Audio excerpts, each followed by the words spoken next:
Good evening, everyone, and welcome to tonight's episode of Ask Leah.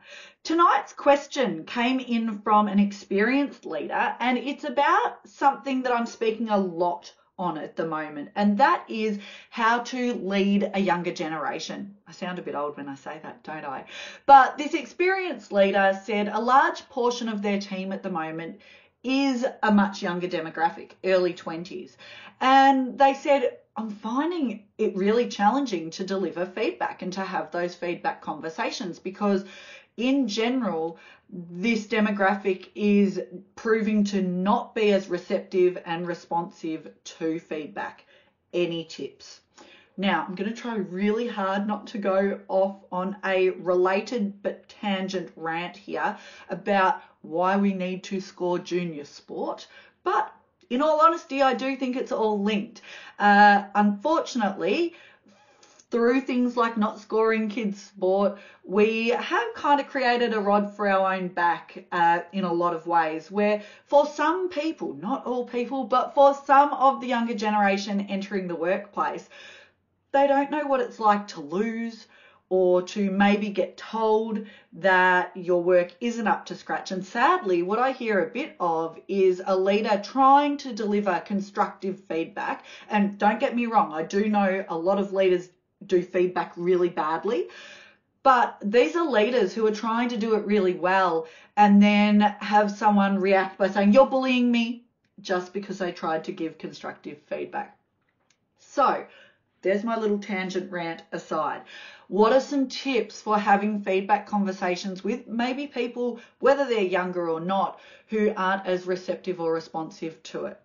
Well, as I say so often, success is in the setup. I'm actually not going to talk so much about how to have the feedback conversation here because the work to ensure someone's more receptive to feedback is actually best done not when you're trying to give them hard feedback.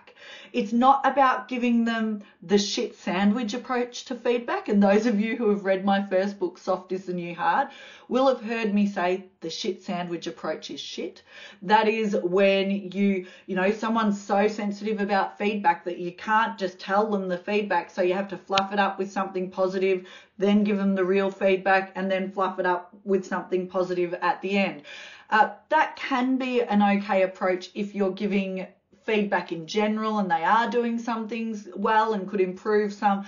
But when you're talking about the conversations that this leader's talking about, you need to be able to have those more direct conversations with kindness, with compassion, but you need to get your point across.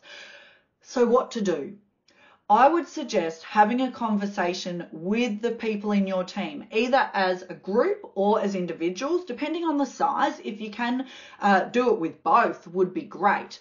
But a conversation, and I've facilitated a number of these over the years, about the fact that you as a leader sometimes have to give feedback. And how do we like to be communicated with? Part of your job is to deliver feedback at times, and that can be challenging. How do you like to receive feedback? Do you like it to be straight up? Do you like it to be a softer approach, a gentler approach? Do you need a lot of the why? Do you just want to know what you need to do to improve? And have a conversation with your team members as individuals, like I said, or as a group, and get to know them better. Now, the thing is, you might be listening to this going, oh yeah, but they say they want direct feedback, and do they really? Even if someone says they want direct feedback, you still got to do it with kindness. But here's the kicker. If you've engaged them ahead of time and said, how do you like to receive feedback? Sometimes I'll have to, and sometimes it might be challenging, but it's always to help you improve. If they've said, I like direct feedback, then when you're giving feedback, you remind them of that. Now, I do have to share with you some feedback here, and it may not be feedback that you want to hear, or it may be challenging to hear this, but remember, I asked you how you like to receive feedback and you said direct, so I'm going to honour that and give this to you straight. the reason why I'm giving you this feedback is. So you'll see there I did a couple of the other tips. You have set yourself up for success by learning more about them and how do they like to receive feedback. You've also explained the why.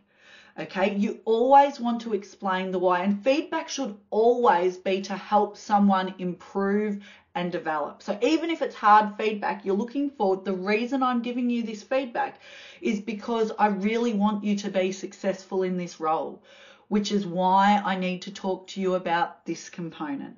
So that shows me that even if the feedback's hard to hear, you're actually trying to help me, even if it hurts.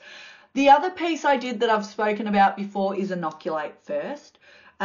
People get defensive when they're surprised and caught off guard. So it might be saying to them, I do need to have a conversation with you about X, and I appreciate that may be challenging. So what I need from you is, or you might even ask them, is now a good time? There's lots of different tips, and I'm more than happy to explore more of them in detail for you. But high level, number one, have the conversation about what feedback looks like. In general terms, you might talk about how a big part of your role as the leader and mentor is to help them improve. And that means you will be looking for opportunities to absolutely praise the positive and catch them doing the right thing. But at times it may mean that you have to give them feedback that is hard to hear to help them improve. That is always your aim. And really what you're trying to do there is build trust and build a learning culture where rather than get defensive, we understand that to get better, we need feedback because that is the gift of insight. Like I said, this is a conversation I'm having with a lot of people at the moment, and that's where I would start. If you have some follow-up questions about how to have the feedback conversation, get in touch. I have some great practical resources around that. But to start off with, explain why and have the conversation about how someone likes to receive feedback. I hope that helps. Sorry about the rant about kids' sport. It is something I feel passionately about, though. We have to raise kids who grow into adults who do know that sometimes we lose and that if we want to get better, we always need to be improving. If you have a communication, leadership, self-management, feedback question you would like answered, send it through and I'll do my best to answer it for you next week. Cheers.